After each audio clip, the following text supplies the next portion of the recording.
All right, for everyone joining us, we will get started in about 1 minute.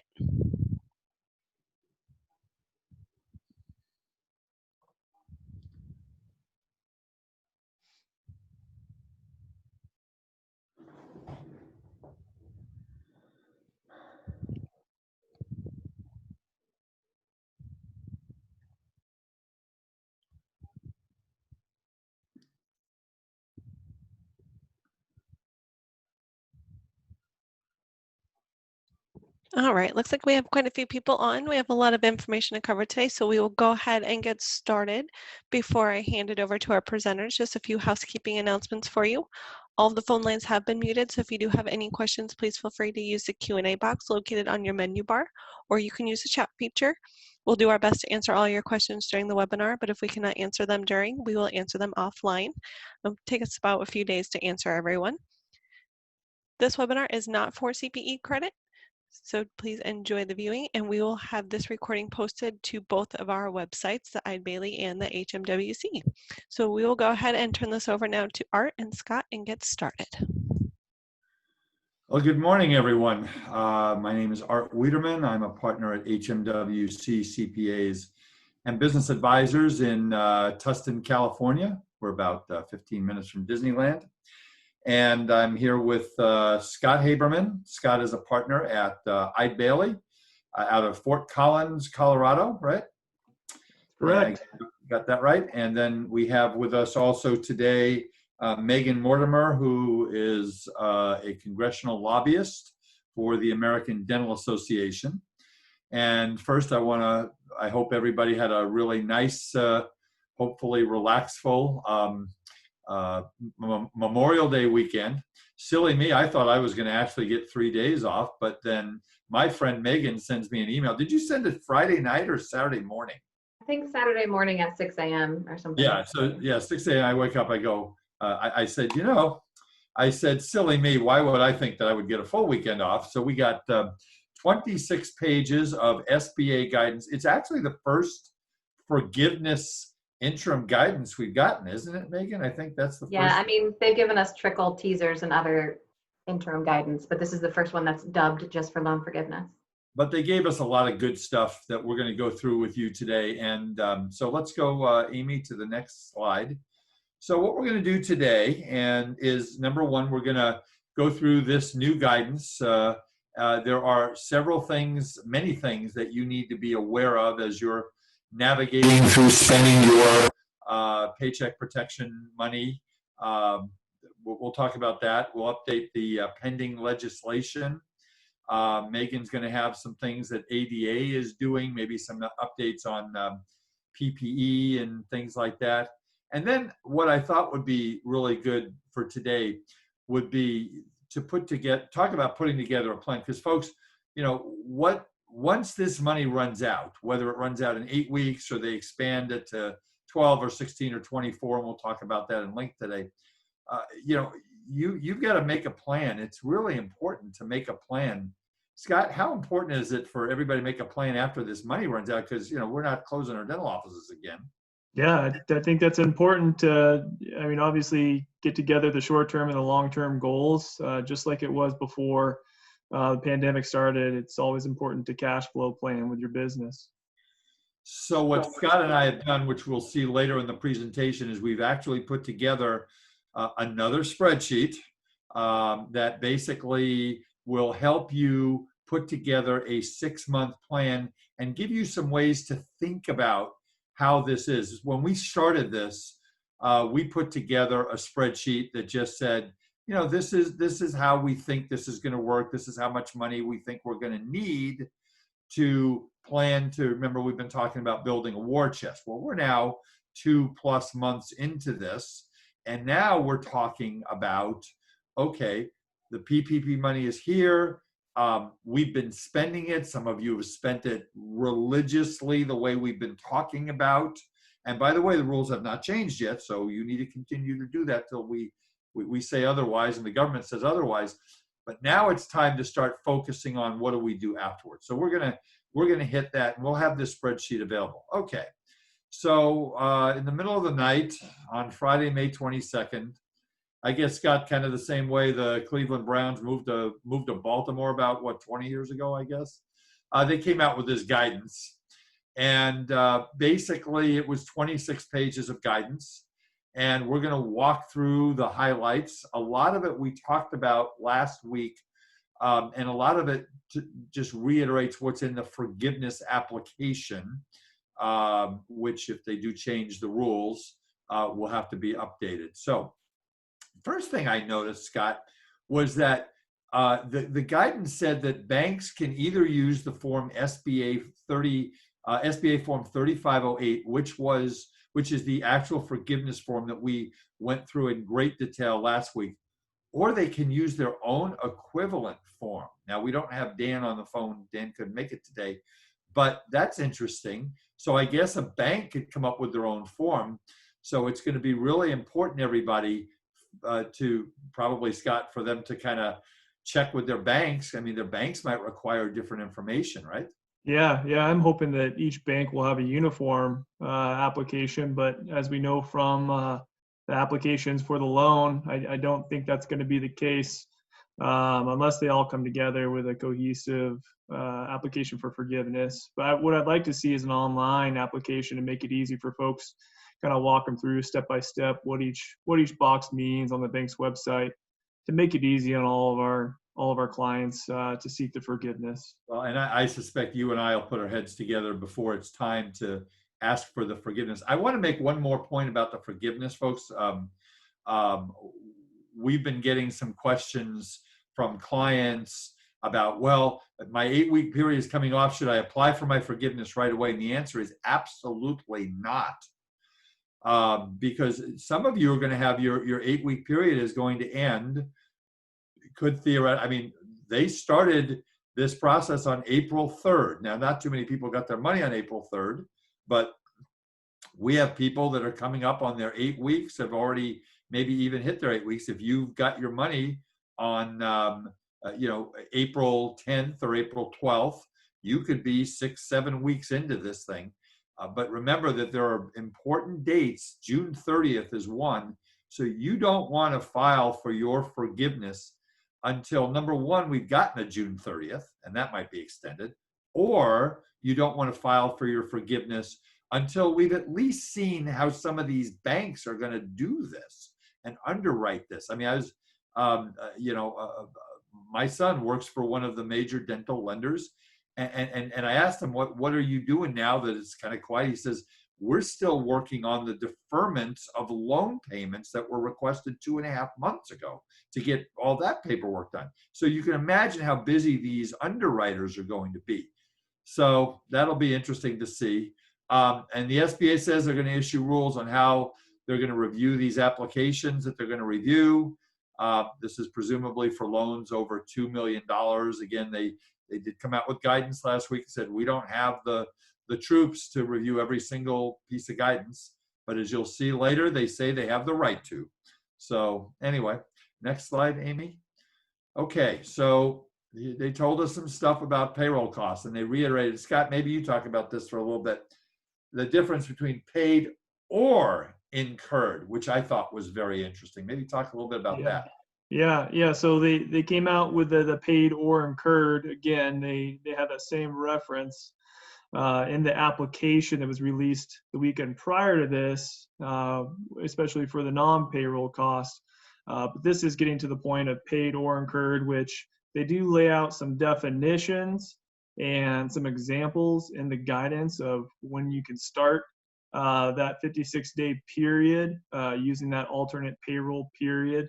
But also, the paid or incurred, I think that I'm hoping there's going to be some more flexibility there forthcoming. But I think what we have right now is pretty much set in stone for the time being for the SBA and its applicants for forgiveness. Yeah, I think you're right. So the payroll costs are considered paid on the date the paychecks are distributed or the borrower initiates an ACH transaction. Next slide, please, Amy. So this was interesting, and then of course it was confusing. Megan, this was confusing to me.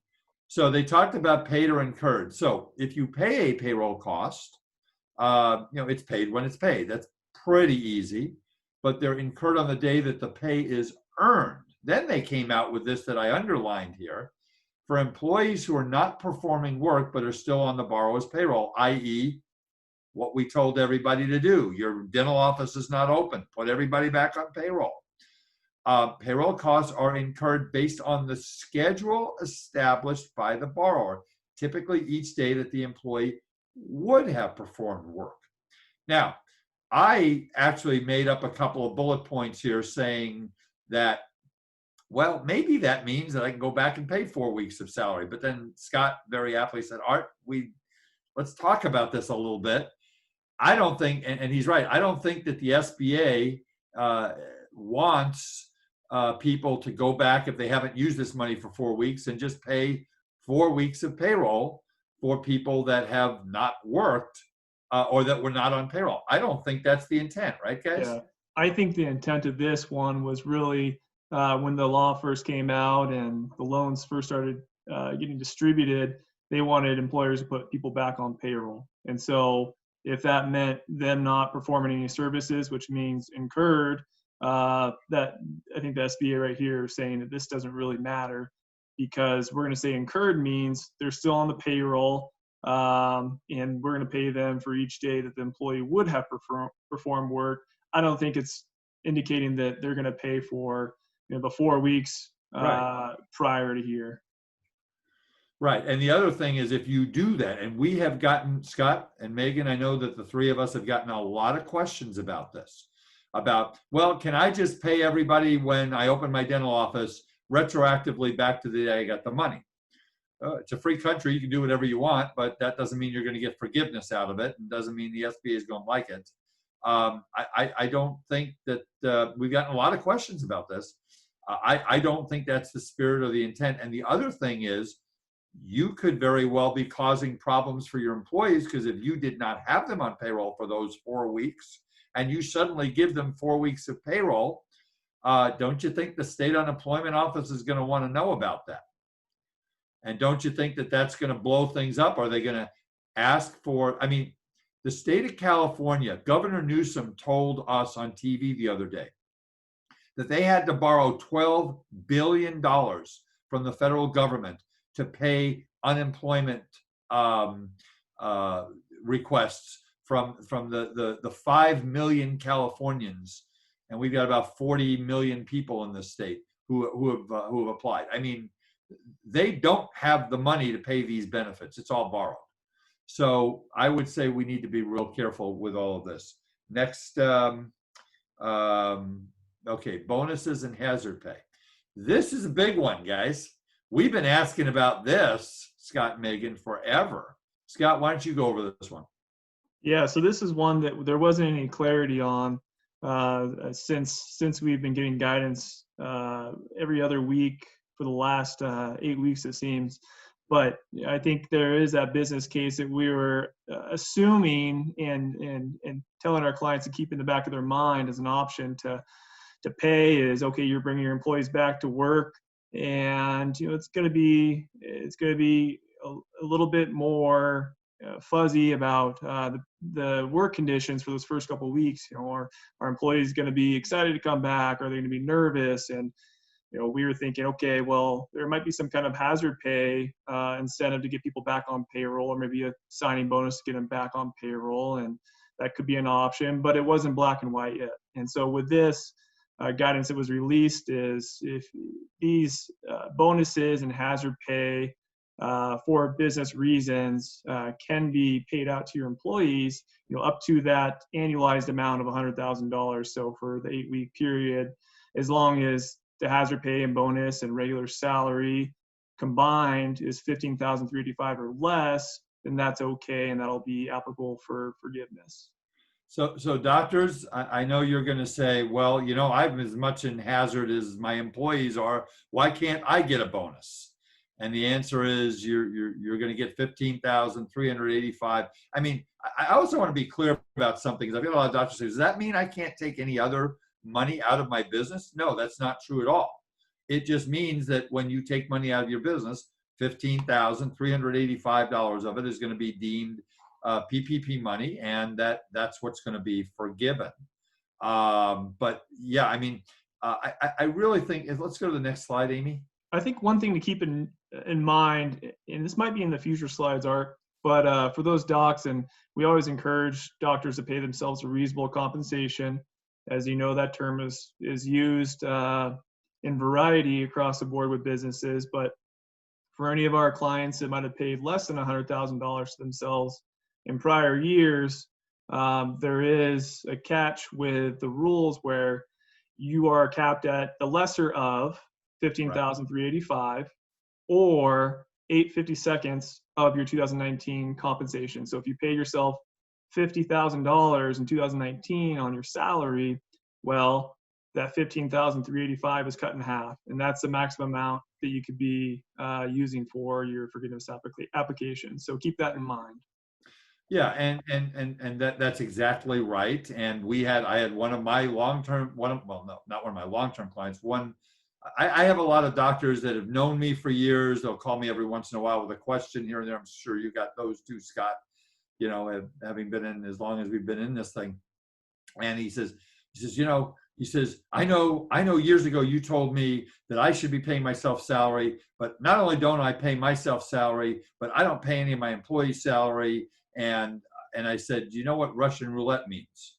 He says, yeah. He says, but I got to get a PPP loan because I'm drowning and I can't make all my personal payments. And I said, I got nothing for you. And he says, well, you got to have some magic. You've got some magic, right? And I go, no magic here. No payroll, no PPP, no nothing. Sorry, end of story. So for those of you that have paid smaller amounts to yourself in salary, you are going to get penalized as how much you can get forgiven, but you can still take the money out of your business. So in my example, in the middle bullet point here is if you have an office manager who during the 8-week period has made $10,000, you can pay her up to $5,385. Now, what this is going to do if they don't change the rules. So now we're going to go from saying we have to wait for the guidance of, and now we're going to change our tune to say if they change the rules or if they don't change the rules, right, Megan? I mean, that's where we're at now. If they don't change the rules, we can give a hazard pay bonus.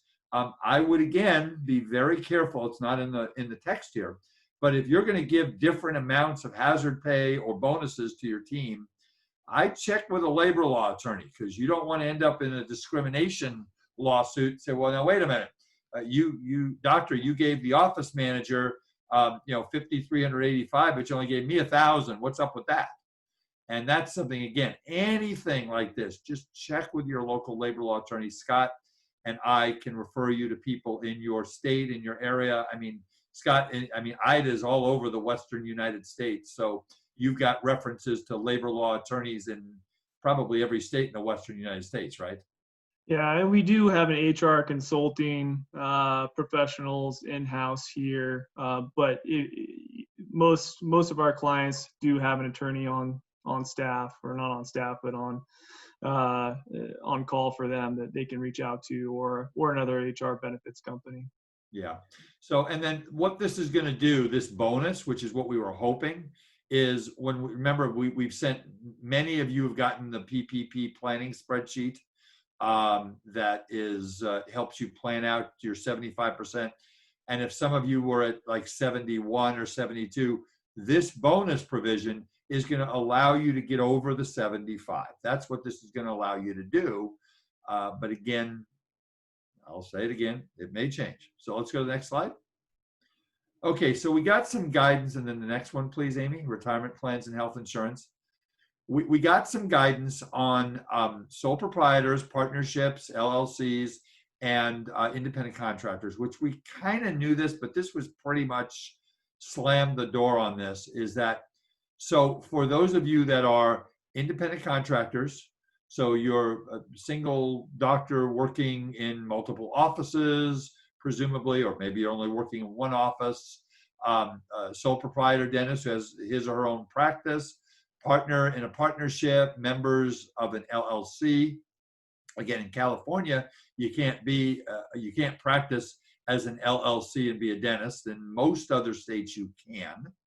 So the guidance is that basically for these people, they are not going to get to have forgiven 850 seconds of their retirement contribution or their health insurance premiums, whereas the S corporation and the C corporation doctors may very well do that. Now, Scott, I have had a question on, so that's very clear for the sole proprietors, the partners, and the independent contractors. You're not going to get your health insurance, and you're not going to get your retirement. I think that's pretty clear in this guidance. Yeah. Yep. So, but I have had a question, Scott, on the S corporations for the health insurance. Now, you and I both know that the way that's supposed to work is it's so cumbersome that you have to call into your payroll service the health insurance. You have to add it to line 1 of your W-2. And it's not included, I don't think, in you don't get charged Medicare or Social Security. I don't think that an S corporation shareholder is going to get their health insurance, whereas a C corporation shareholder would, because their health insurance is included as a regular expense on the C corporation return. But the S corps is not. It's an addition to the W-2, which increases the deduction for the S corporation income, and then they take it on as an adjustment to income. So, is that your take on this, or am I totally off base? I haven't seen it addressed where they're going to exclude it. My understanding, and maybe they'll come out with future guidance, but this is the same. It's going to be treated the same way as C corporation employee owners. I haven't seen it being excluded like the Schedule C filers or anybody that's paying self-employment tax on all of their income. Yeah, we'll have to see how that works. I mean, they still have to give us guidance, Megan, on a lot of this stuff, even though they've come out with this stuff. And so anyway, so let's go to the next slide, please. Non-payroll costs. So they gave us some guidance here. So, and this is right from the guidance. When must a now remember folks, 75% of this has to be payroll. Let's go over this again. I know I'm probably talking to the advanced class here because you've been to all these webinars and listened to the podcast and listened to Eide Bailly's great webinars on this and read umpty-ump articles on it, but let's go through it again. Payroll costs include your gross payroll. And remember also, just a reminder, if any of you are taking a tax credit for money paid to employees for Family Medical Leave Act payments, and you take a tax credit for that, that money is not forgivable under PPP. So let's just be clear about that. But payroll costs are, most all payroll, sick pay, bonuses now we know, all this stuff. State employment taxes, not federal employment taxes paid by the employer, health insurance, and retirement plan costs. And we still don't know what we're going to base the retirement plan on, whether it's going to be 19 or 20. We don't know yet. Hopefully someday before I reach Social Security, we'll find out. But here they talk about the non-payroll costs, which are basically rent, utilities, and interest. So non-payroll costs is eligible if it was paid during the covered period or incurred during the covered period and paid before the next regular billing date, if it's after the covered period. So they give an example, and this is right out of the guidance. Borrower's covered period starts on June 1 and ends on July 26th. Okay, so the borrower, now follow this closely, folks, so this applies both to utilities and rent. Borrower pays its May, emphasis on May, and June electricity bill during the covered period, and pays its July electricity bill on August 10th, which is the next regular billing date. So Scott, does that not tell me I'm paying my May bill, which was not incurred during the covered period, but is paid during the covered period, and I get that, right? Yeah. Any past due bills for utilities, it looks like it's going to be included. And if so let's go to the next slide. So the borrower may seek loan forgiveness for the May and June bill, because they were paid during the covered period. And they can ask loan forgiveness for the portion of the July electricity bill through July 26th, because it was incurred during the covered period and paid on the next regular billing date. So I can pay that July bill on August 10th and get forgiveness through July the 26th. Let's go to the next slide. So let's talk about the rent, because the utilities are not going to be a real big deal for most folks. They're just not. They're not going to be a big number. A lot of times they're included in the rent. So say we have, in this example, we get the rent from May, Megan and Scott, right? So the covered period is 56 days, 8 weeks. We can pay our May, if my covered period starts June 1 and I haven't paid my May rent, and I pay my May rent in June, I get that, right? Any disagreement on that? Okay. And I get my June rent, and I get 26 days of my July rent. But what if I pay my August rent before July 26th? Don't I get that too? Looks like it. I'm not sure. Smiling, Megan. Not sure. We know we get the May, but it says paid in the covered period. Paid or incurred. So we'll have to see if they come out with more guidance on this. Now, so for those of you, and I've talked to many of you, as have Scott and as have Megan, who have gone to your landlords and whose landlords have been kind enough to defer your rent, this is when we've mentioned this before. This would be a time to look at where you're at. I have a lot of doctors who are paying half rent for the month of May or June. Maybe you haven't paid your April rent yet. Well, here's an opportunity to pay it during the covered period and get it forgiven. And so if you have a landlord who's given you some breathing room and has said, well, you know what, I'm going to take the rent and you don't have to pay the May and June rent, but just let's put it out over 6 months, or put it out over 12 months, or put it at the end of the lease, or put it wherever. This is a situation where you want to go back and say, hey, let's landlord, listen, I know we kind of made this deal, but can we kind of rework this a little bit? Because I'd like to, I hit the lottery and I'm going to pay the May and the June rent or something like that. I mean, wouldn't that be a good thing to talk about with a landlord?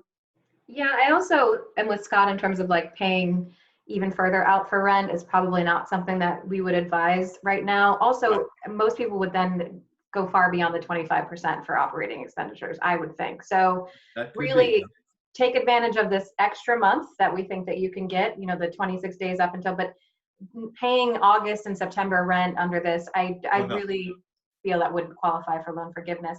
The other thing I wanted to ask you guys about is the interesting addition of transportation in a utility cost, which I thought was weird. Honestly, I didn't know anybody was really lobbying for transportation. And I guess, would that be for car payments that you use for your business or? A car lease, technically. I mean, because what we end up doing with cars, Megan, is there's two ways to write off a car. One is a monthly lease payment. Okay. And the other is we take a car and take a business percent. And we know, Scott, all of our clients use their cars at least 140% for business, right? At least 140%. At least, okay. So we depreciate those cars, and the Tax Cut and Jobs Act really enhanced the amount of depreciation you can take on a car. But oh my goodness, I have no idea, Megan. I mean, does it mean you get all your automobile expenses? Does it mean? I think if you've previously used these expenses for deductibility for your business, if it's auto transportation, or even if it's, if you use public transportation, I don't know, maybe in some of the cities it's your metro benefits. I don't know. I found it an interesting addition. I haven't seen any color added on that, but what I heard, or maybe I read from the myriad of articles that we read, was this directed towards our Uber and Lyft drivers for their costs. But I haven't seen any more color added by Treasury or SBA that say, okay, all your gas and insurance and everything else is included in the forgiveness application. So I think that the Brain Trust's advice here is probably Yeah, you probably don't want to start planning on forgiveness for your payment on your Mercedes and your Range Rover or whatever your car of choice is. That's probably not what this is intended for, but we'll wait for the guidance. So yeah, I agree about the August rent, that we need to be a little conservative about that. I'm just saying that's why it has same concept question mark, maybe. But I would say definitely the rent for the month before. You got the money. If you haven't paid it, go ahead and pay it. That should be forgivable. As far as the August rent, we've got time to deal with that. All right, let's go to the next slide, Amy. So this was cool. This was interesting. So this was in the forgiveness application. And we've had many questions. Doctor calls up and says, we tried to rehire our front office. And they said either because I have to take care of my son or daughter at home, or because of the fact that I'm making more money on unemployment than I'm making from you, or because my goldfish died. I mean, whatever it is, we're not coming back to work. So about 3 weeks ago, I guess, SBA came out with frequently asked question number 40 that said that if you offered to rehire an employee and it was in writing and they turned you down and you made a good faith effort to rehire that person and you documented it, you don't have to count that particular person as a full-time equivalent employee in the forgiveness. So let's go to the next slide, Amy. And this was also in in the forgiveness application, all this stuff. But look at and it's the same thing we talked about that was in question number 40, but look at number 5. Number 5 is new, guys. And it says that on top of all this, you made the good faith, the written offer to hire someone. It was for the same. Now, the number 2 is actually new too, for the same salary and wages, same number of hours, because that was not in frequently asked question number 40. I don't remember that being in there. It was rejected. The borrowers maintain records documenting the offer and the rejection. But then look at this, underline number 5. The borrower informed the applicable state unemployment insurance office of such employee's rejected offer of reemployment within 30 days of the rejection. And now, then the SBA says, since we've been so good at getting you timely guidance, further information on how, that was sarcasm again, guys, just sorry, I can do that. Further information regarding how borrowers will report information concerning rejected rehire offers to state unemployment offices will be provided on the SBA's website on a Saturday morning at about 2 a.m., right? There you go. Knowing our luck. Although I think since they could recoup a lot of money if they find people who are not going back to work even with the offer of rehire, they might, speed it up a little bit, because in this way it would save them money. Okay. And the labor attorney, again, so you have an employee, that employee is working the system for the extra unemployment, and you have to do this because you want to, get this, you don't want to be dinged on forgiveness, and then you go ahead and you file this form, and the next thing you know, that employee hires a labor attorney and takes you to the labor board for discrimination and wrongful termination and failure to provide golf tee times. I mean, whatever they're going to do, right? And so again, anything, this is a theme, anything that you do regarding your employees, really check it with a labor attorney in your state. Check with Scott, check with myself. We'll get you the resources to the people that you need to do, because there are, one of my best friends in the world is a labor attorney. He does not work in the dental space, but he and I have been playing golf every Saturday, and we asked for the entertainment, and I said, what is this litigation landscape going to look like? He says, Arthur, I could work till I die based on what's going to happen. I can just see where this is going. So you all have to be very, very careful. Next slide, please. So you make the offer, employee refuses it. You have to tell the local employment office, talk about the labor law attorney. And it helps you if you don't hire everybody back by June 30th. So let's say you have this employee, and this employee was a marginal employee, and you know what? You were probably overstaffed to begin with before this pandemic hit. And here's a perfectly good opportunity for you to drop a team member that was probably extra overhead, and maybe that team member was not, was not a superstar. We're not recommending that people start shedding employees. You have to make your own decisions in your own practice. But this rule is going to help you if you don't hire this person back, and you made this effort and you tried to get them to come back and they just wouldn't come back. And again, back to the same rules. Remember, there's three things that will cut into your forgiveness: 75% of payroll costs not being paid, not having your full-time employees hired back by June 30th, and number two, and having them paid 25% less than what they were making before the pandemic, which the bonus will probably help us get out of too.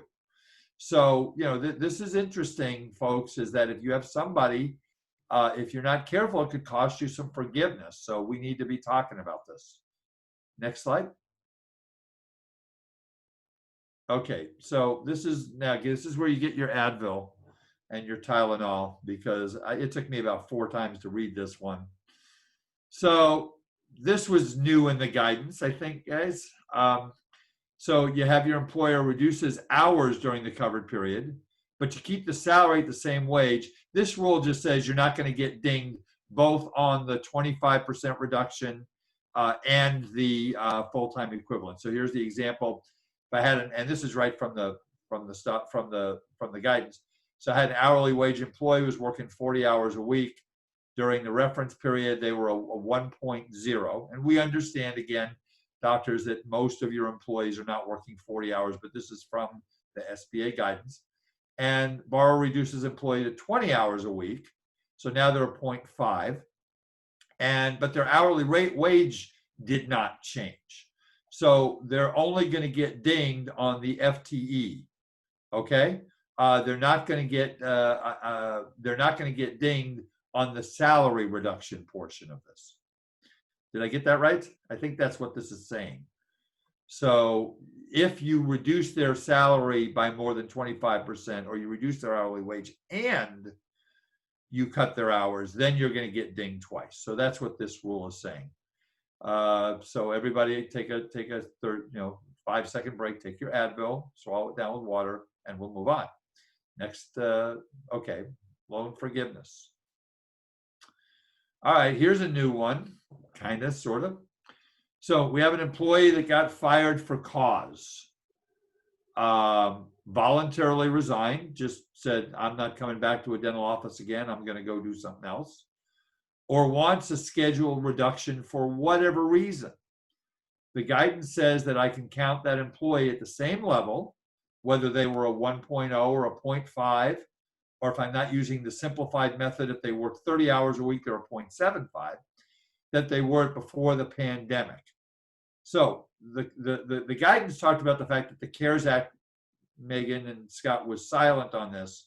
And if the employees, that the employer should not be penalized for having fewer FTEs because this happens, right, Megan? Is that, I think, what they were saying?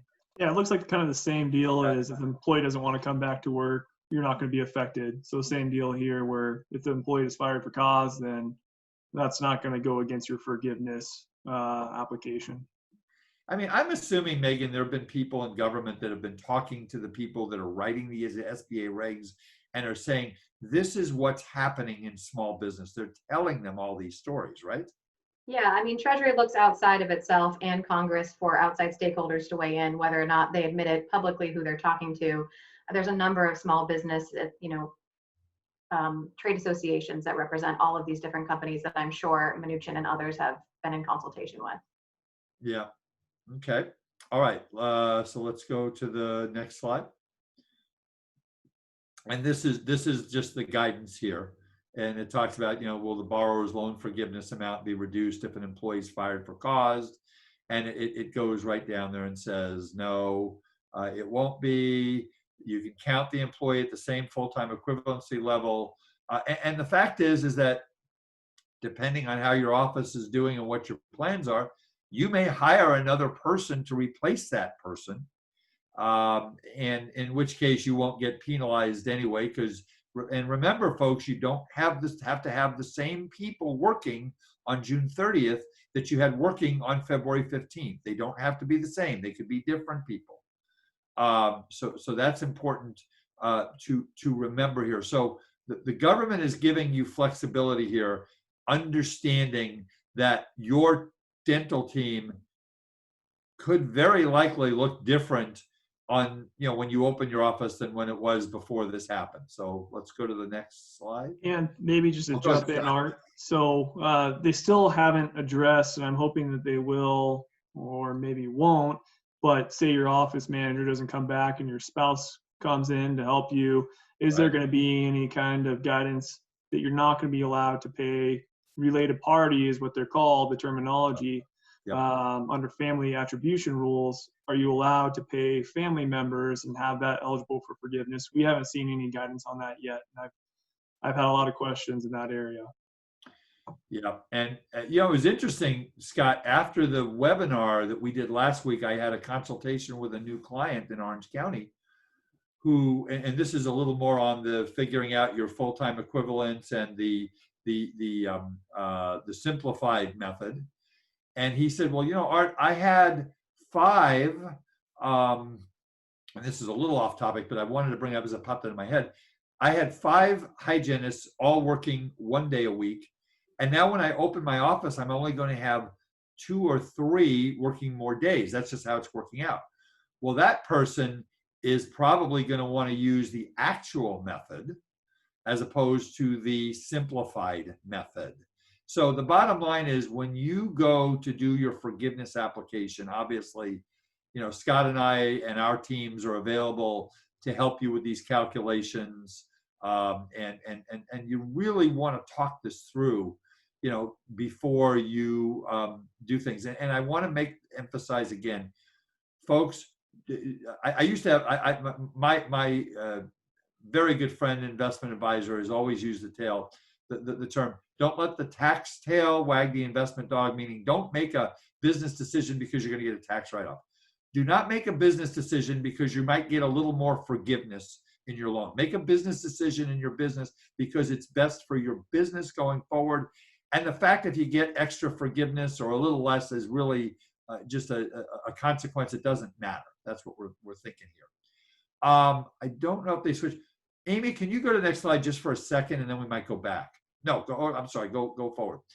Okay, so this is, there was another piece of guidance that came out, and I decided that about 11 o'clock last night I had enough, so I didn't go through this one, but Scott, thank goodness, did. And Scott, why don't you go through this? So there was the first one was a 26-page on forgiveness, which is what we just covered for you. And most of the deal here was that it was covered, it was based on the forgiveness application that came out that we covered in great detail last week. But this one was what's called the interim rules regarding PPP review procedures. Scott, why don't you walk through some of these? Sure. And this is more directed towards our lender friends. And so what this guidance was released to advise on was provide some more framework for them about the timing and the processes and other matters that our banker friends should be aware of. As Art mentioned previously, if you see that second paragraph there, that establishes that the SBA may review any PPP loan regardless of size. I think he's going back, what we talked about earlier, is they're really going to be looking at the $2 million and above loans and getting more granular for those. But then the paragraph directly below that is directed towards, if you don't like the answer, well, let's appeal that forgiveness amount with our lender. So it declares that borrowers, i.e. our clients, may appeal SBA determinations within 30 days of receipt of the forgiveness amount from their lender. The guidance also says an appeal process will be established, which, as you can see there, it's not established yet, with the specifics coming in a later interim final rule. So we'll get that information later on. And that's new. Yeah, that's new. That appeal process, we didn't know if there was going to be one. And so this is actual guidance here that says we'll have an opportunity to appeal what the lender says is forgiven. So that's good news. That what you give them is not the end all be all. So if there's a change in the calculation, we could maybe throw in, will that be allowed? Well, we don't know yet. We'll get some more specifics when they release further guidance. Yeah, and this is going to be, because here's what's going to happen, folks. Let's go back to the end game here. Okay, we have all this guidance and all these regulations, and we have 880 pages of the CARES Act and 1,850 pages of the HEROES Act. And who knows what other number of pages of whatever act is coming down the pike, right? At the end of the day, here's what matters. It matters that that underwriter at that bank, one of 5,000 institutions, is going to get your application, is going to get your documentation, and is going to check all the boxes, and you're going to get 100% forgiveness. I guarantee you there are going to be errors made. There are going to be questions. It also says here that the borrower may be asked questions by the lenders and the SBA. Well, we want them to. We want them to. And wouldn't it be nice? And here's another thing, folks.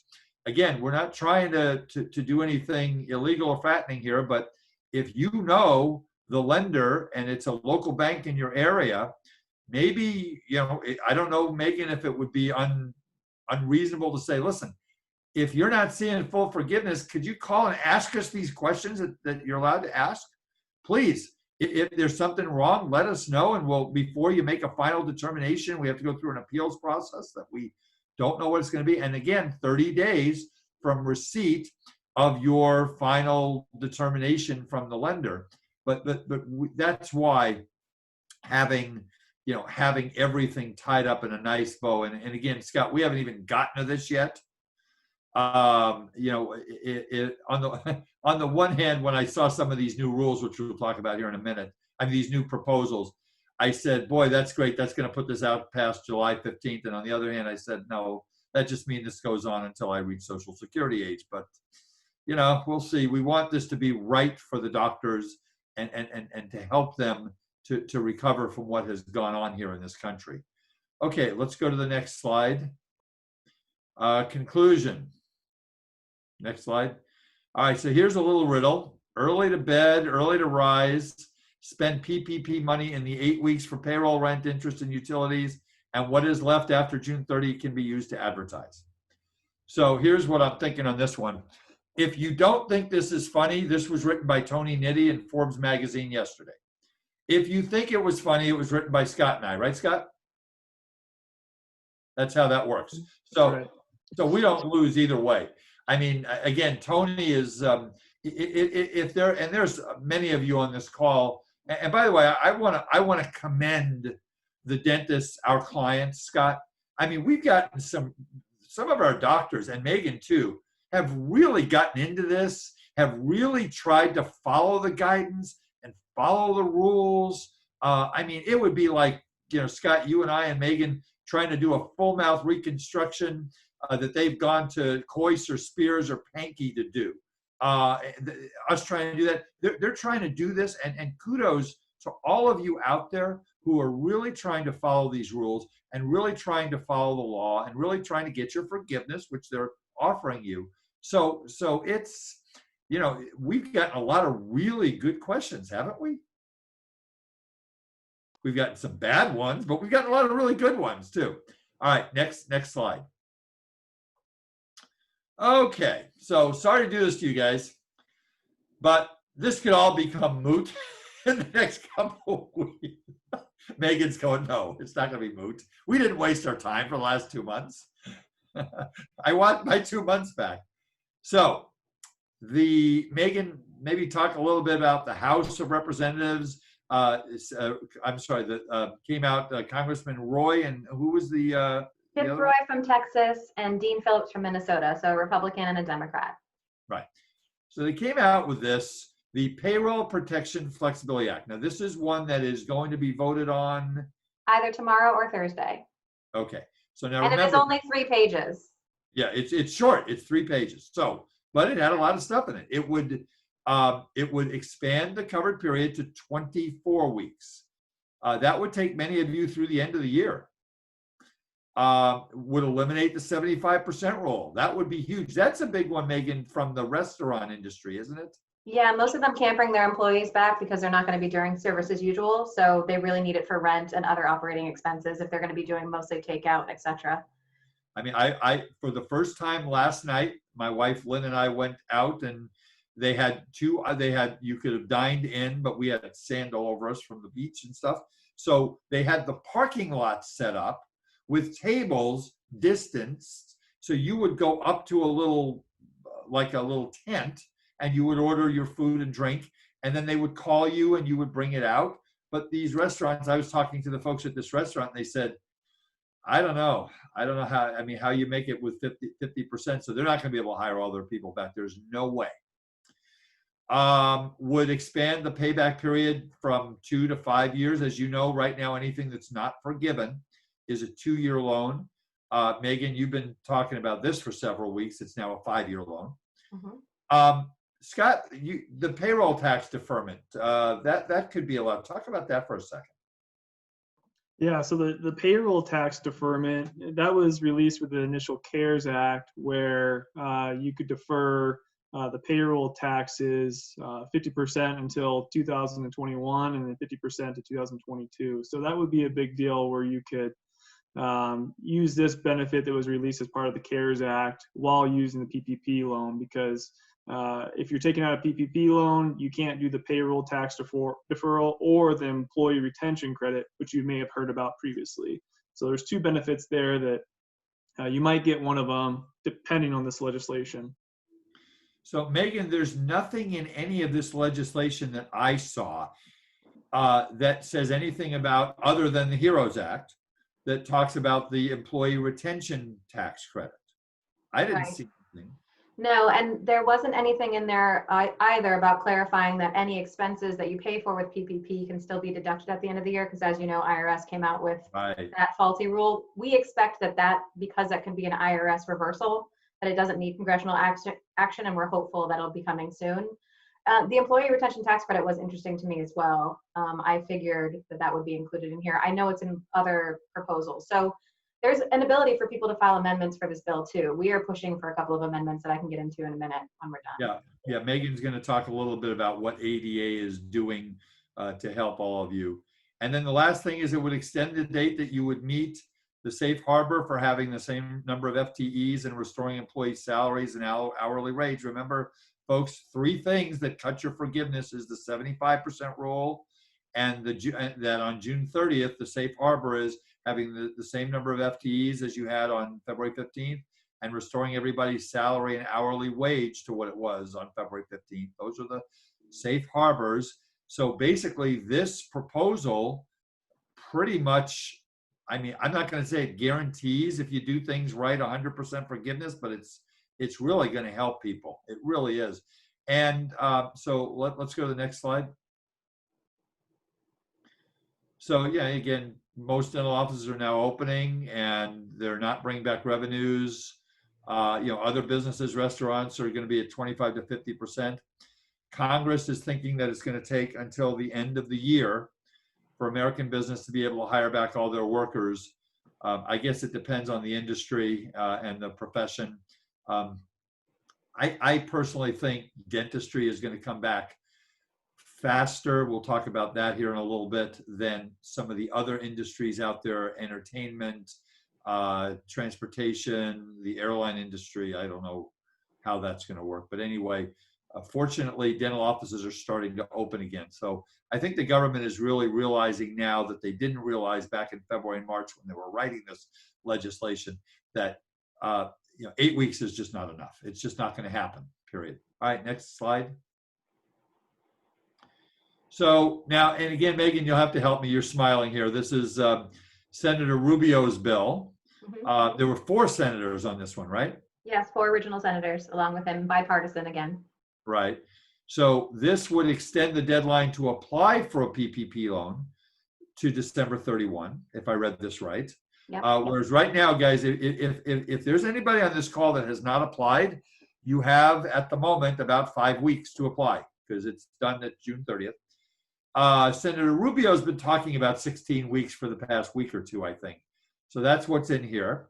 The maximum amount borrow would receive wouldn't change. That's not really relevant. But here's a biggie. Here's one you've been pushing for, Miss Megan. Talk about this one, PPE. So this bill would allow people to use their PPP loan funds to pay for PPE, and not just limited to equipment and masks, but also any sort of retrofitting you'd have to do in your office in order to accommodate better safety standards as you've determined it.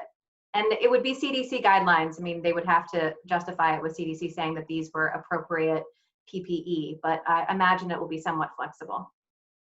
Yeah, I mean, it talks about creating, and this is right out of the guidance, expanding a drive-through window. So if any of you are thinking about, selling burgers at the same time, you might be able to get something for that. Physical barriers, sneeze guards, ventilation systems. For many of you are putting up plexiglass walls and plexiglass sheets between the front office administrator and the patients. I've seen these, Megan, these zipper apparatuses that go on to treatment rooms. Those would be qualified for this. All the equipment that folks are looking at and stuff. And it would also clarify, and I didn't even understand what this said, but it says, clarify that borrowers who have maintained payroll for 8 weeks will not lose loan forgiveness due to the extension to 16 weeks. I didn't understand that. I think it's just to say that if you followed the rules as of now up until the 8-week loan forgiveness period, and then it's extended, you're not going to be penalized for have been following the rules, is what my read on it was. But I also didn't understand why it needed to be in there. Right. So what's the Senate's time frame, Megan? Senate can come back next week. That's our hope, that they will come back and vote on some version. So the process right now, the House vote is going to happen tomorrow or Thursday. We are pushing for a number of amendments.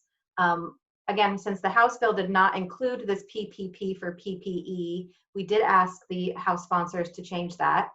We also are asking for some sort of bonus or some sort of compensation for those individuals who have been following the rules to a T and did hire back all of their workers, even if their offices weren't open, so that we are rewarding those people who, without proper guidance from the government and without these changes in place, could receive some sort of credit in some way, shape, or form.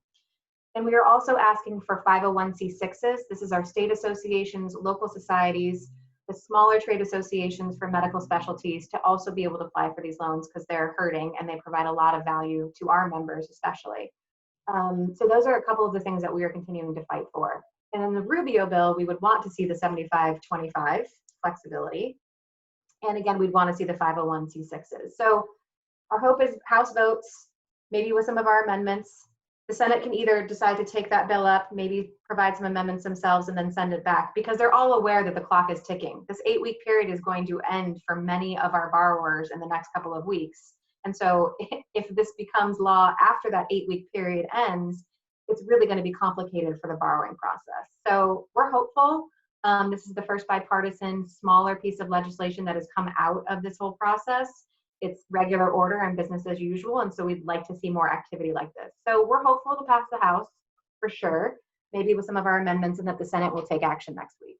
So, but realistically, the earliest that this happens is probably end of next week is what I'm going to. So June 3, June 4, June 5, I think is the dates in there. And what kind have you had any conversations with the other trade groups as far as what kind of a bonus, for lack of a better term, that we're going to give to people who have followed the rules for 8 weeks and paid everybody from day one? No, I honestly think in terms of public letters to the Hill, we're the first association I've seen that has added this to our list of asks in the last 2 weeks. That's not to say others won't or others haven't at the same time, but I just thought, and we thought it was just an important thing to recognize for those borrowers who have already followed everything to a T, and in some way to make sure that there's some recognition of that financially. Maybe like a Meat Lovers pizza or something like that. Right, an Amazon gift card. I mean, whatever it is, but I don't mean to be flip about this. But no, not at all. But again, something. I mean, it's only fair. But your email, when this stuff came out, when these new proposals came out, your first email to me said, I said, what are the dentists going to think about? And you said, many of our ADA members are not going to be happy about this because they followed the rules. And by the way, folks, since this is Eide Bailly and HMWC clients listening live and will be listening to this, please, please, please don't call me and say, Art, Scott, we didn't give you good advice. We could have waited to use this money. No, the law was the law. It still is the law. And it's still what it is, because it's possible that politics, and Megan, you've never seen politics get in the way of legislation, right? Never, ever. Never. This might not happen. They might just say, you know what, this is what we're going to do, and that's the way it is, and it's too late, and we screwed up. Sorry, so sad. But I mean, is your sense that they're going to get something done? That is my sense. I mean, we don't often see this level of bipartisanship and kind of bicameral action. So something is going to occur in the next couple of weeks on PPP. All right. That's my prediction. I mean, I've been wrong before, but. Well, you're the closest thing to the Treasury Department and to Congress that we have. And again, thank you so much for everything you've done to help all of our dentists. I can't begin to tell you. Let's go to the next slide here. Again, first bill mentioned to be voted in the House this week, and then Senate and bipartisan support. That's all we're saying is, how many weeks is it going to be? I don't know if it's going to be 24. That's a lot. I'll bet you, my guess is they'll land on 16, but we'll see. All right, let's go to the next slide. Let's, before we go to the 6-month financial plan, Megan, why don't you take a couple of minutes and talk about some of the things that the American Dental Association is doing, the updating, some of the resources and the tools, and just kind of what you're seeing. Because you and Michael and Dr. Gahani and everybody at ADA, you're talking to dentists, you're talking to local societies and state societies. What are you saying? I know PPE is a big deal. Talk about some of the stuff, some updates for us. Yeah, PPE has become, the new issue du jour in terms of needing to get the government involved in assisting us. And so the ADA, with leadership from my boss, Mike Graham, who's been great on this issue, has really become a FEMA expert and how to push FEMA in the last just 3 weeks alone. So there's been some really good news and really good progress. A lot of this was just educating FEMA to let them know why dental practices needed PPE more so than even a lot of other medical specialties because of the nature of how people are treated in the dentist office. So one of the things that we did recently get is emergency dentistry is now #1 on FEMA's list for distribution. So FEMA has a list of priority distribution for various providers.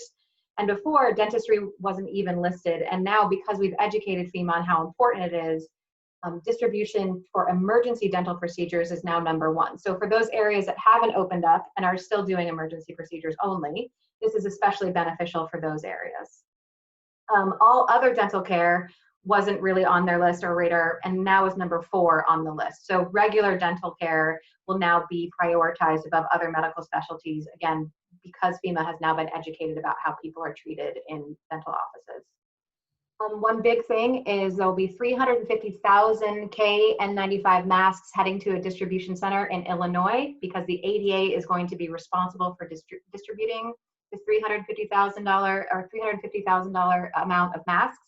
And how that's going to happen is based on survey results and conversations with every state executive at our state association level. We will be giving it to the 17 states that have the worst situation based on either lack of access to PPE or highest rates of COVID contraction and the need for PPE being higher.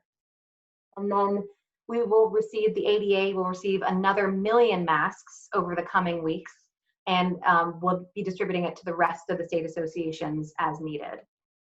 Further outside of kind of government, we've been working with our private distributors, Henry Schein and another company out of Texas, to get N95 masks coming out and making sure they get distributed to dental offices.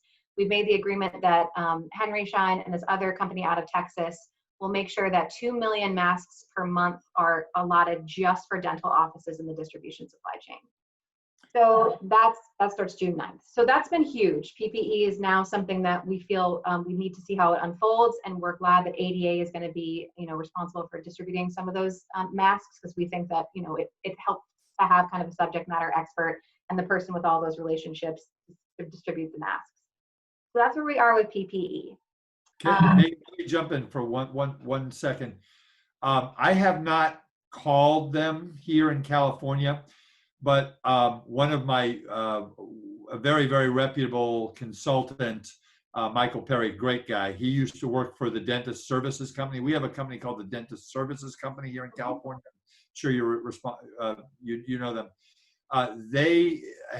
He indicated he's been sending out like weekly or semi-weekly updates, which have been fantastic with advice and things like that. I have great respect for Michael. He's a great guy. And he had mentioned that California dentists should sign up. There's a free account you can sign up with the Dentist Services Company, and they have a kind of an inroad on some N95 masks and PPE. So again, it takes a village. And I know that the state associations are working hard to do what they can with the limited resources that they have. I know CVA is. We have Dr. Natasha Lee on our governor's board, advisory board. I listened to her on a webinar. She's brilliant, and it's so there's a lot of people trying to do this, and I know there's also chat groups going on all over the place of dentists helping dentists find PPE. You see a lot of that too? Yeah, I do. I really feel like it's this village has come together. A lot of it too is the dental practices that donated their PPE, and the hospitals don't need them as much because they're all, equipped up. We're seeing some good results in the hospitals giving it back to dentist offices as they open up. But yeah, we're really seeing the community come together of people helping each other out and be like, look, I got access here. This is how I got a big order in. These are the guys you want to work with. So a lot of that is also great to see. Yeah, that's good. So anything else from the ADA, Megan? So the CDC came out with their guidelines late last week, a lot of late last week movement. And we were happy to see that most of the recommendations that we made were taken up and that they aligned pretty much with what the ADA was recommending. So if anyone hasn't seen the CDC guidelines, just go to the CDC website and you'll be able to access what they're advising. We will also likely be updating our toolkit based on the CDC guidance. So if you have been a dentist who signed up for the ADA's toolkit, I would look out for an updated version of that in the coming days. The last thing I do want to talk about is when we talk about bonus pay for owner dentists, we provide bonus pay to our dental team through PPP loans now that we know we can do that, is that we have been advocating also for dentists to be able to access the Provider Relief Fund. Historically, this has only been for Medicare providers, but HHS understands that dentists have been so adversely affected by the pandemic because of the nature of their businesses and because it was only for emergency procedures, that we believe HHS is going to allow dentists to be able to access provider relief funds. So what that will mean— not allowed at the moment? It is not allowed at the moment because, again, we're using Medicare to be able to track how to get the funds or to justify that that person was in practice and what have you. And so there's a number of different ways that we've been working with HHS to try to expand that and make it so every dentist can click a very easy box and say, yes, I'd like to receive some provider relief funds through HHS. So we're hopeful that in the next couple of weeks, we'll also see that as well.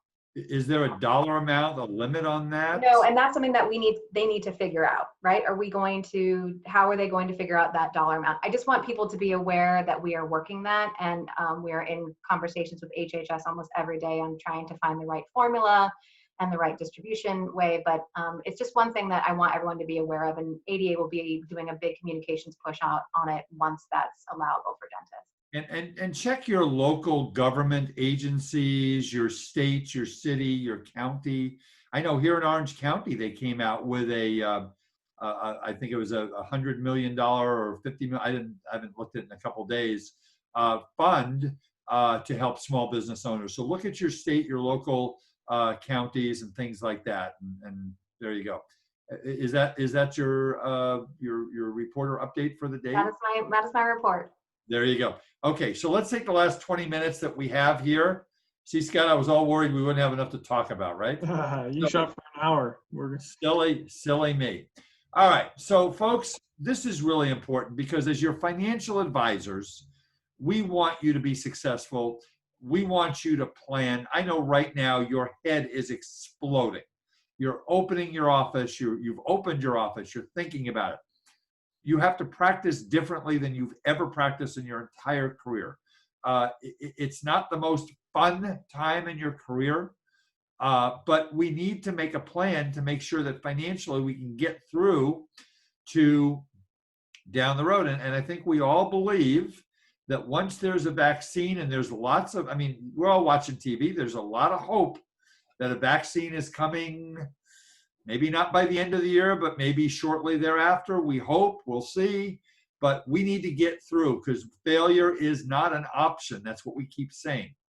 So we want you to plan out your estimated revenues based on what your office is, when your office is going to open, how busy your schedule looks. That's why we've been pushing people to get your employees back, call your patients, start booking, even start booking, you know, if you're going to open June 1, it's pretty close, but start booking and make appointments, and people understand if you have to change them because the government said we couldn't open and all this stuff. So we need to do a plan. And I've created, Scott and I have created a spreadsheet to show you how to do that. We'll make that available on both of our websites. It'll allow you to know after you've spent your PPP money, how short are you going to be through the end of the year. So let's go to the next slide and we'll kind of show you. So now, you know, Scott, I did put my name. I should have put your name. It should have been Haberman and Wiederman, but you know, I think when our lawyers got together, that got a little dicey, didn't it? You're the patriarch, Art. What about Mortimer? Where's my Dr. Mortimer? Oh man. All right, here we go. All right, so if any of you have a good referral of a lawyer, it sounds like I'm going to need one. No, that's going to be the tax credit. The name is on the tax credit. That's the deal. Anyway, so in 2019, we had revenues of $1 million. And again, for a 2-doctor group, $1 million is a little light, but the numbers are easy. So as you'll see on the spreadsheet, the net profit was $353,000, you know, overhead of about 65% before doctors' compensation and benefits. Revenues were 75% general dentistry, 25% hygiene. Next slide, please, Amy. So here's what we did. Scott and I sat down in our business meeting and we said, what does this look like? We're opening our office on June 1, I believe is what we decided. We think that for the first month of June, we're going to get 50% of the revenues that we got average for last year. And we'll show you this on the spreadsheet. For, July, 70%, and then 75% for August. And we're going to cap out at about 80%. And I will tell you, Scott, have you been talking to your clients who have opened up? What are you hearing? Are you hearing that they're busy? Are you hearing there's a lot of demand? Because I'll share what I hear. And then I think the 50% that we're using for the first month is conservative. I've been hearing at least 80% as busy as before. Their concerns, majority of their concerns after this initial wave of appointments is, okay, what's it looking like a couple months out? They're concerned about that dip, especially for the fall. So it's been a good ramp up period for majority of my docs. No, and that is good. But again, we do have a period of time it takes to collect the money, so it's a cash flow thing. But yeah, and I'm hearing the same thing. Megan, what are you hearing? What is ADA hearing? Are they hearing that patients are coming back? Maybe not the way they did before, but pretty darn good. Yeah, we're hearing positive reports for sure. It's different in different areas. I think a lot of the rural areas are going to see an increase in COVID cases later than the urban areas. And so we're concerned about those dentists right now.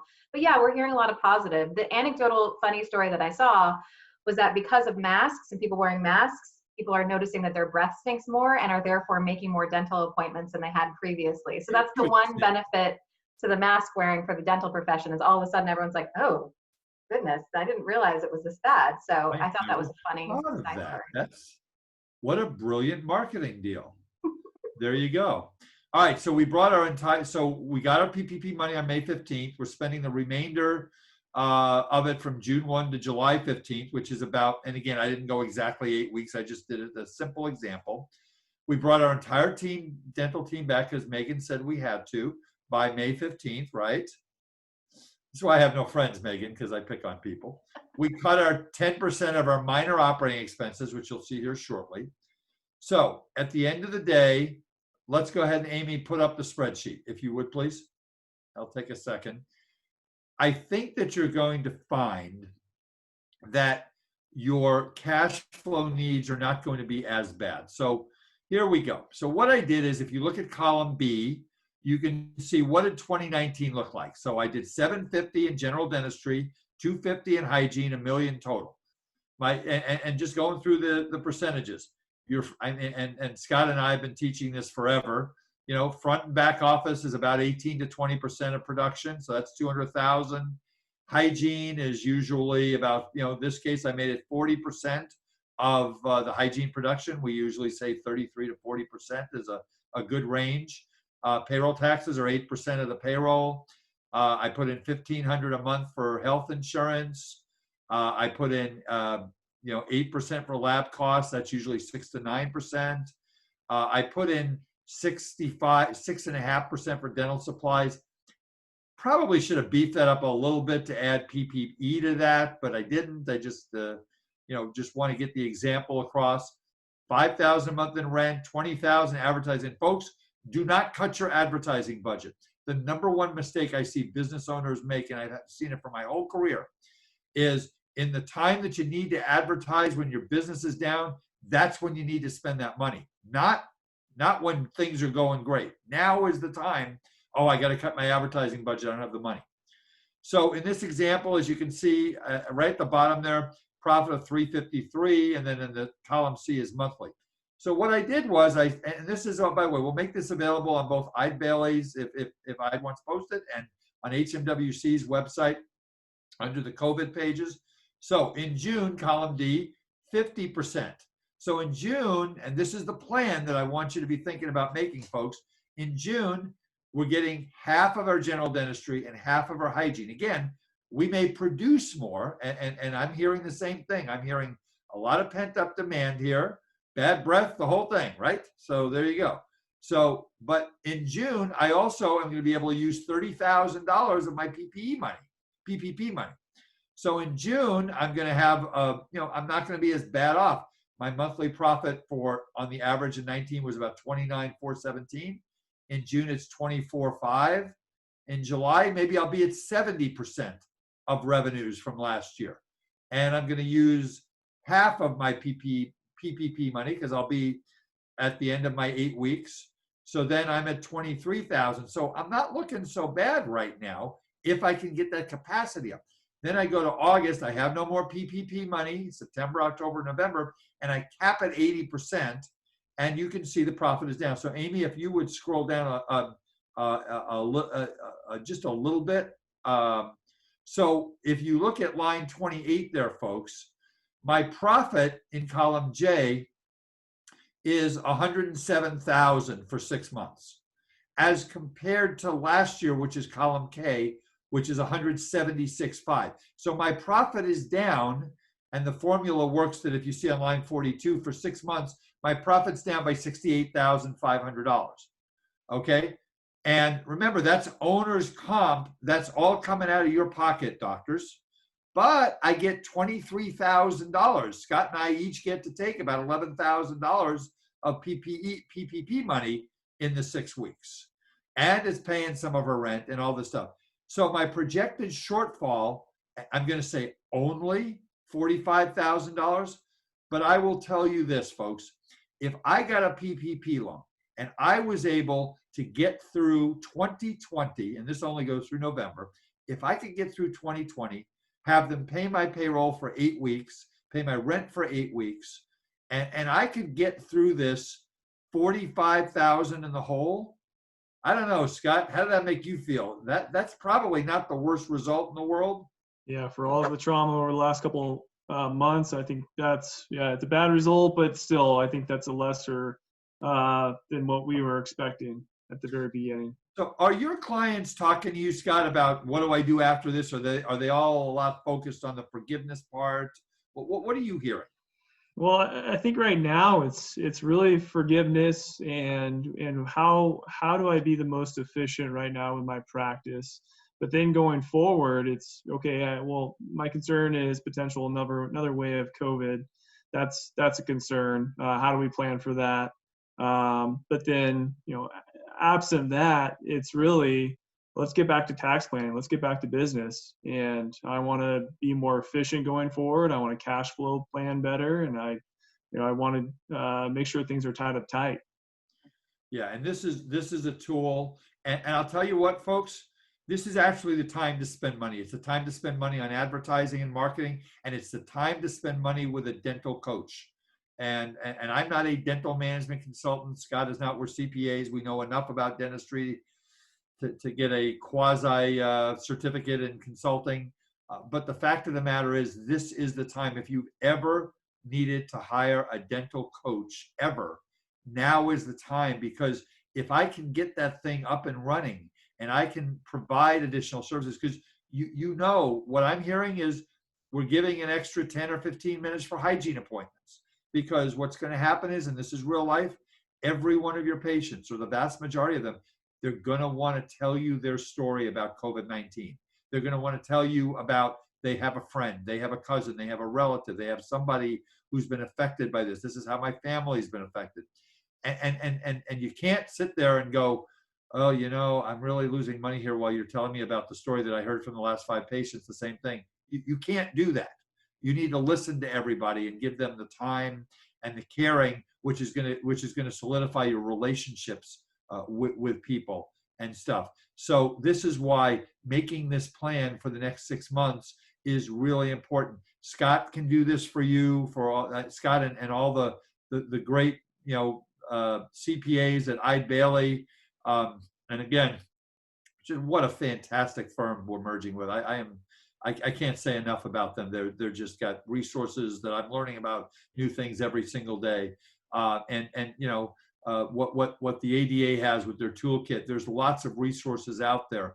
But my mom used to have this great saying that everything in life is a math problem, and I adopted it from her. And that's what this is. This is a math problem.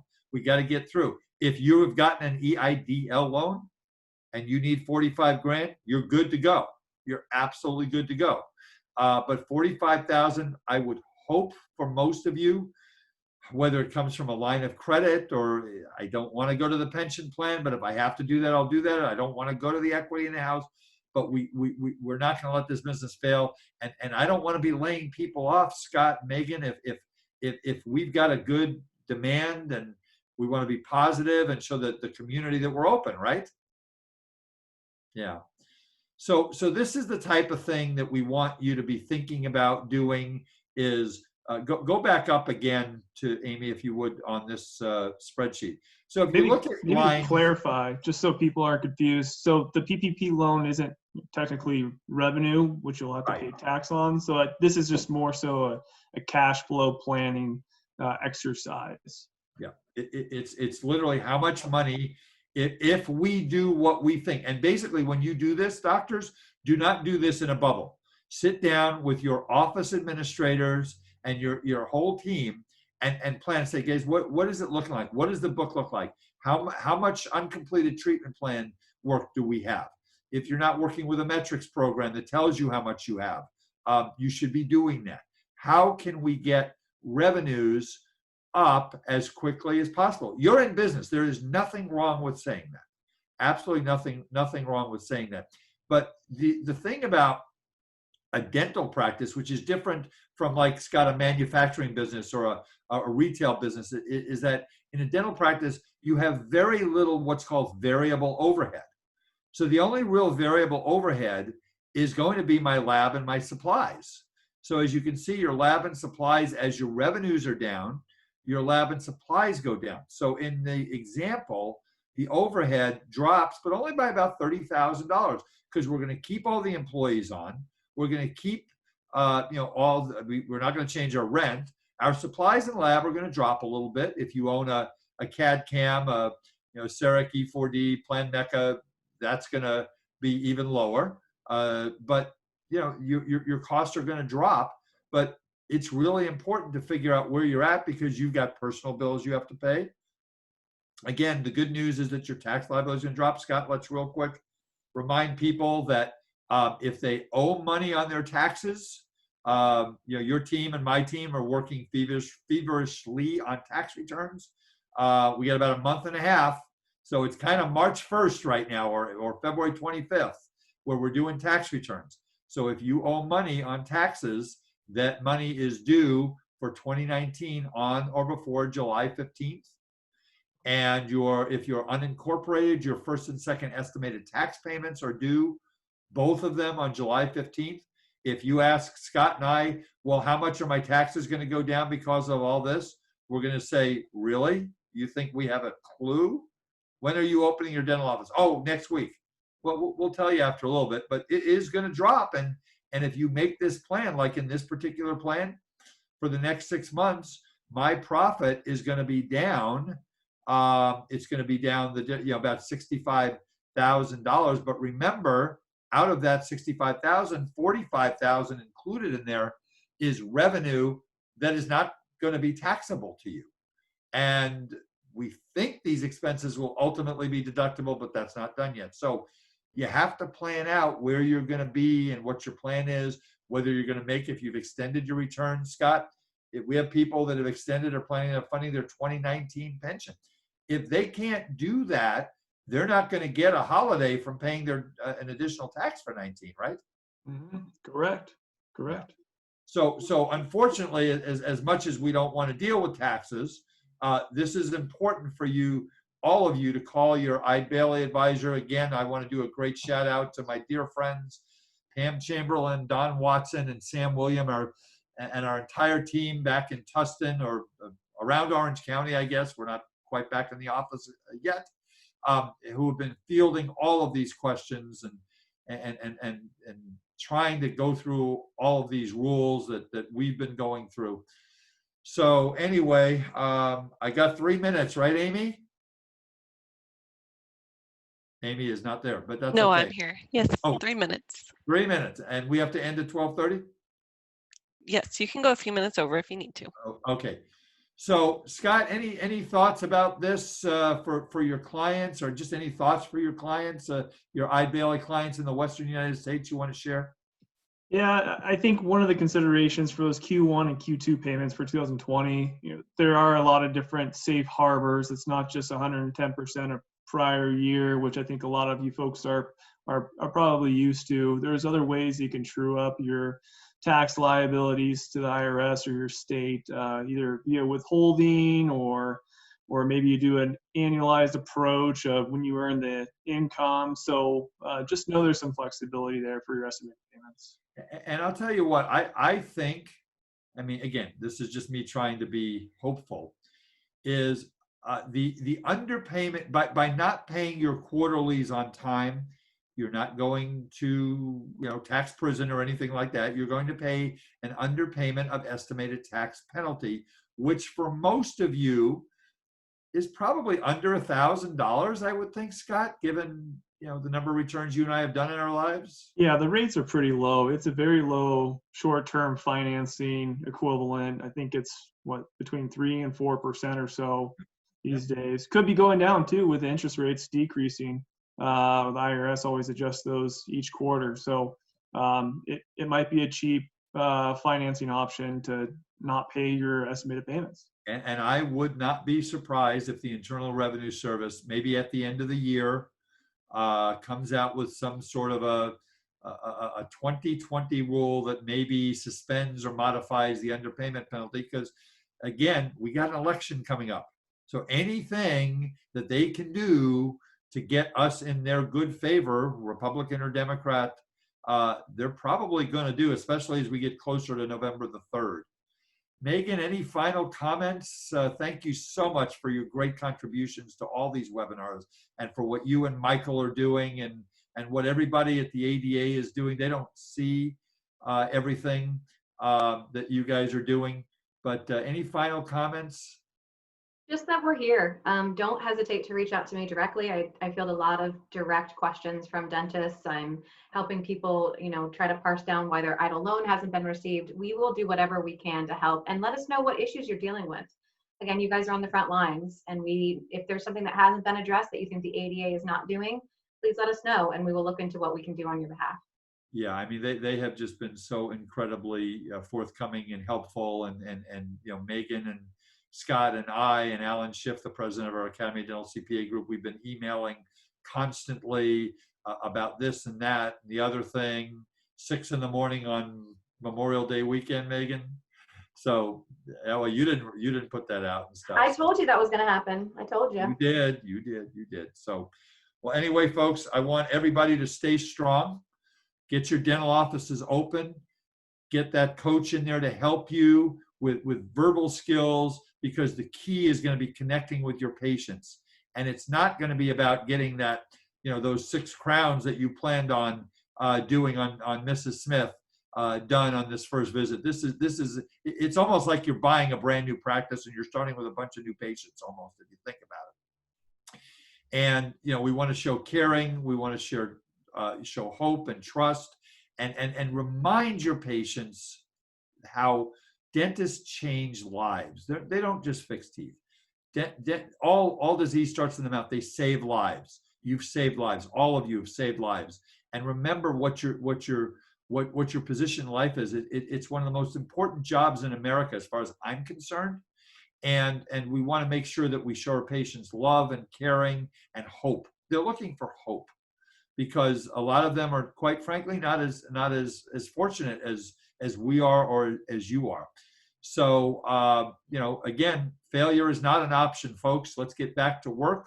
Let's get back to helping people to be healthy, and everything that you can do to help with your team with verbal skills and training, PPE. We just have to do this. And let's hope, God willing, that within the next 12 months or so, we have a vaccine that we can go back to, maybe not 100% of the way it was before March 15th, but pretty darn close. So on behalf of my friend Scott Haberman at Eide Bailly in Fort Collins, and my dear friend Megan Mortimer, congressional lobbyist for the American Dental Association in Washington, D.C., my name is Art Wiederman. Thank you so much. Our phone numbers are up there. Call us, email us. My podcast that is coming out tomorrow is a great interview, The Art of Dental Finance and Management, with world-renowned coach and actual dental practice owner, Gary Takis. Gary and I talk about what's important to open a dental office and what he did with his office in Arizona. So that'll be a good one, and I'm working on some other special things. One thing I did forget to say, I want to remind you, we are going to be stopping our Tuesday every week, because everybody's about ready to get back to work. So we're going to be, our next one is Friday, June 5th at noon. We'll send out reminders to everybody, and we'll be doing every other week from now on Fridays. So on behalf of Scott and Megan and everybody at HMWC and Eide Bailly, thank you so much. God bless every single one of you. Stay safe, be healthy, and we will see you next time. Bye-bye. All right. Thank you all so much for attending, and thank you to our presenters, and we will talk to you next time. Thanks, everyone.